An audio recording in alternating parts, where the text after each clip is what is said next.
ఈ వీడియో చూస్తున్న మీ అందరికీ కూడా ప్రభువైన యేసుక్రీస్తు నామమున నా హృదయపూర్వకమైన వందనాలు. మీకు మీ కుటుంబాలకు యేసు నామమున శుభములు కలుగునుగాక. పరిశుద్ధ బైబిల్ గ్రంథంలో నుండి దేవుని యొక్క మాటలు జ్ఞాపకం చేసుకుందాం. పరిశుద్ధ బైబిల్ గ్రంథాన్ని మనం చూసినట్లయితే పాత నిబంధన పుస్తకము యెషయా గ్రంథము 30వ అధ్యాయం 19వ వచనంలో ఒక భాగాన్ని మనం చదువుకుందాం.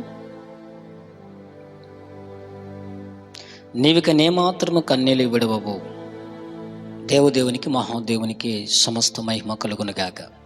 ప్రియమైనటువంటి దేని బిడ్డరా, ఈ వీడియో చూసినటువంటి నీతో ప్రభు మాట్లాడుతున్నటువంటి మాట ఏంటంటే, నా కుమారుడా, నీవు ఇక ఏమాత్రము కన్నీళ్ళు విడవవు.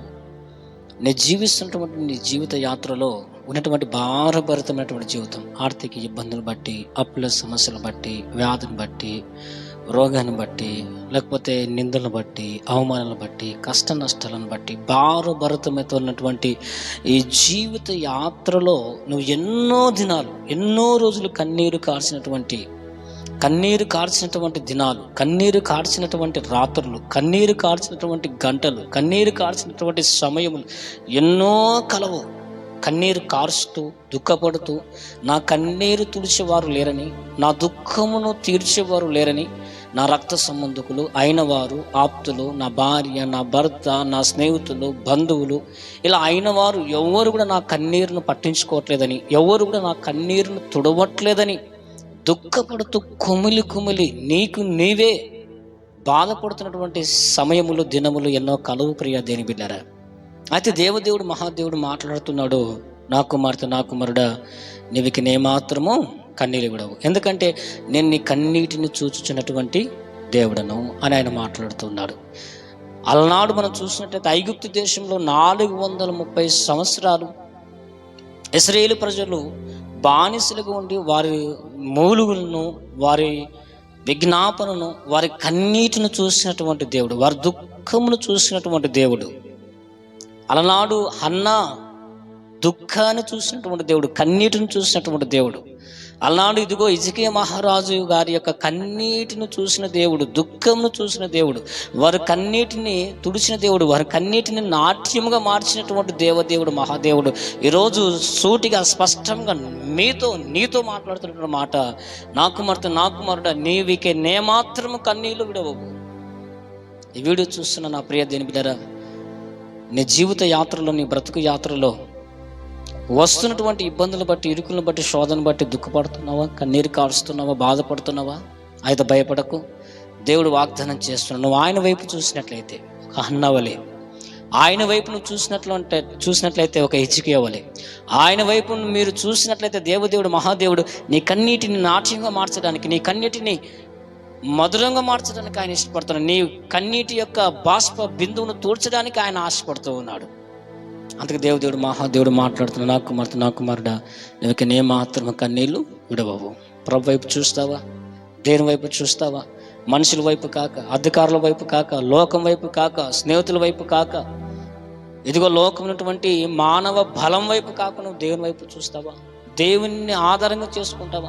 దేవుని బలమైన రెక్కలకినంత దీన మనస్కుడవై నువ్వు జీవించడానికి ఇష్టపడతారా ప్రియ దేని బిడ్డరా? దేవుడు వాగ్దానం చేస్తున్నాడు, నీవిక నే మాత్రం కన్నీళ్ళు విడవవు. ఈ వీడియో చూస్తున్నా నా ప్రియ దేని బిడ్డరా, ఇదిగో నీ దగ్గర ధనం ఉండొచ్చు, ఆస్తి ఉండొచ్చు, నీ దగ్గర ఐశ్వర్యం ఉండొచ్చు, నీ బాధలు, నీ కష్టంలో నీకున్నటువంటి ఆ కన్నీరు కారుస్తున్న స్థితిలో నీ ధనం నీకు అక్కడికి రాకపోవచ్చు, నీ బంధువులు నీకు అక్కడికి రాకపోవచ్చు, నీ స్నేహితులు నీకు అక్కడికి రాకపోవచ్చు, నీ మానవ బలం, నువ్వు ఆశపడుతున్న వారు నీకు అక్కడికి రాకపోవచ్చు. కానీ దేవుడు మహాదేవుడు మాట్లాడుతున్నాడు, నా కుమారుడా, నేను నీ కన్నీటిని తుడిచే దేవుడును, ఇక నువ్వు ఏమాత్రం కన్నీరు విడవని వాగ్దానం చేస్తున్నాడు. వాగ్దానం చేసిన దేవుడు నమ్మదగిన దేవుడు, మాట ఇచ్చి మాట తప్పడైనా. కనుక ఈ వీడియో చూసినటువంటి నా ప్రియ దిండరా, నువ్వు దేవునికి దగ్గరగా అవుతావా? దేవుని సన్నిధికి దగ్గరగా అవుతావా? దేవుని పరిచయం దగ్గరకు ఉంటావా? దేవుని సేవల దగ్గరకు ఉంటావా? దేవుని చిత్తాన్ని జరిగించడానికి, ఆయన ఉద్దేశంను జరిగించడానికి, ఆయనకు చిత్తాన్ని సఫలపరచడానికి, ఆయన యందు నువ్వు నీతివంతురాలవై ఆయన బిడ్డకు నువ్వు జీవించినట్లయితే ఆయన మాట్లాడుతున్నటువంటి మాట, ఆయన చేసినటువంటి వాగ్దానం, నా కుమారుడా, ఇక నే మాత్రం కన్నీళ్ళు విడవవు. అలనాడు ఇశ్రాయేలు ప్రజలు, అలనాడు దేవుని నమ్మినటువంటి వారు, అలనాడు దేవుని సేవిస్తున్నటువంటి వారు వారి ఇష్టానుసారంగా జీవించారు కనుక, అవిశ్వాసంలో జీవించారు కనుక, అపనమ్మకంలో జీవించారు కనుక, దేవుని ఎదురాడి జీవించారు కనుక యెషయా ప్రవక్త ద్వారా దేవుడు మాట్లాడుతున్నాడు. వారిని శిక్షించాడు. శిక్షించిన తర్వాత మాట్లాడుతున్నాడు, నా జనమా, నా ప్రజలారా, నా బిడ్డలారా, నేను శిక్షించే దేవుడిని కాదు, నేను ప్రేమించే దేవుడిని. ఇదిగో ఇక నీవు కన్నీరు కార్చుట నాకు ఇష్టం లేదు, ఇంక నీవేమాత్రం దుఃఖపడ నాకు ఇష్టం లేదు, నీవు ఇక నేమాత్రం కన్నీళ్ళు విడవు అని దేవుడు వాగ్దానం చేస్తున్నాడు. దేవుడు నీ కన్నీరు చూసి నీతో మాట్లాడుతున్నాడు కనుక నువ్వు మనుషుల వైపు కాక, ధనం వైపు కాక, లోకం వైపు కాక, లోకాశల వైపు కాక ప్రభు వైపు నువ్వు తిరిగినట్లయితే, ఆనాడు హిజ్కియా కన్నీరు తుడిచిన దేవుడు, ఆనాడు హన్న కన్నీరు తుడిచిన దేవుడు, ఆనాడు ఇశ్రాయేలు ప్రజల కన్నీరుని తుడిచిన దేవుడు ఈరోజు నీ కన్నీరుని కూడా తుడుస్తాడు. ఇశ్రాయేలు సేవించిన దేవుడే, హన్న సేవించిన దేవుడే, హిజ్కియా మహారాజు సేవించే దేవుడిని మనం సేవిస్తున్నాం, నువ్వు సేవిస్తున్నావు కనుక వాగ్దానం చేసిన దేవుడు నమ్మదగిన దేవుడు. నీ జీవితంలో ప్రభు వైపు తిప్పి, దేవుని వైపు తిప్పి, ఆయన బలమైన రెక్కల క్రింద ఉండడానికి నువ్వు ఇష్టపడితే ప్రభు ఈరోజు ఇష్టపడుతున్నాడు. ప్రభు వాగ్దానం చేస్తున్నాడు, నీ కన్నీరునంత తుడుస్తానని. ఇంక నీవేమాత్రము కన్నీరు విడవని దేవుడు మాట్లాడుతున్నాడు.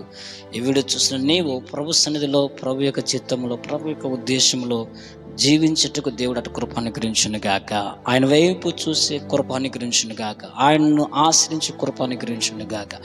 ఆయనతో సహవాసం చేసే కృప అనుగ్రహించును